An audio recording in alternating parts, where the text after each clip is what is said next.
Hi, I'm Cheryl Leach. In this problem, we're going to be looking at an application that has to do with the perpetuity. Well, what am I talking about exactly?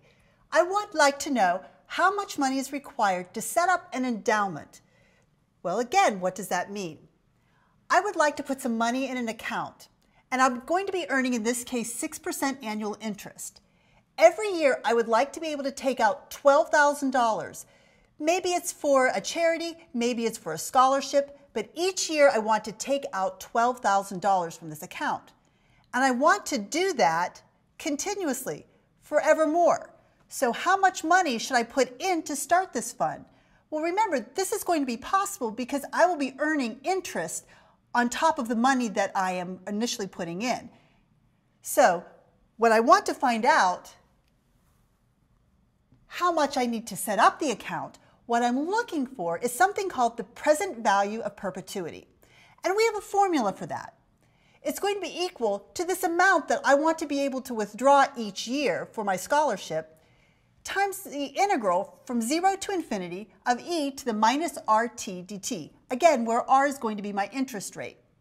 So first thing I'm going to do is plug in all of the appropriate information for this problem.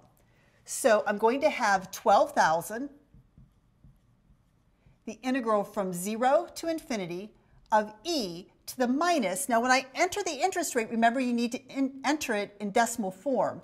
So that'll be 0.06 t dt. Now I notice that my integral is actually an improper integral. So I'll need to use the techniques that I've talked about for improper integrals.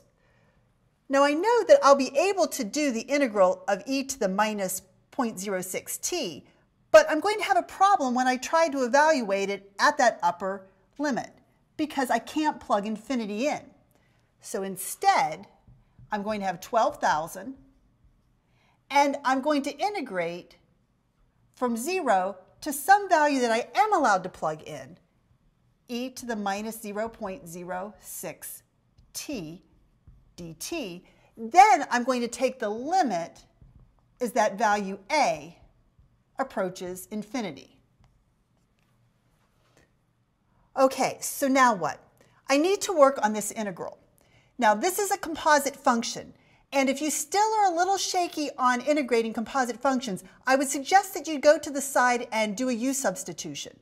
In this particular case, I'm going to move forward, and we're going to say that this is 12,000 times the limit as a approaches infinity of minus 1 over 0.06 e to the minus 0.06 t, evaluated from 0 to a. Okay, let's go ahead and take a look at my limit. I'll move up here and say this is equal to 12,000. And maybe before I try to do the limit, I'm going to do a little algebra rewrite here, I think. So I'm still going to write that limit as a approaches infinity. But I'm going to write this as minus 1 all over 0.06 e to the 0.06 t. Again, instead of writing that as a negative exponent, I'll pull it into the denominator so I can write it as a positive exponent, and then evaluate this thing from 0 to a. So now what do I have? 12,000 times the limit as a approaches infinity of minus 1 over 0.06 e to the 0.06 a minus a negative 1 all over 0.06 e to the 0 power. So I have 12,000, and the limit as a approaches infinity of minus 1 all over 0.06 e to the 0.06 a plus e to the 0 is 1, and so I have 1 over 0.06. Now let's go ahead and see what happens as a approaches infinity.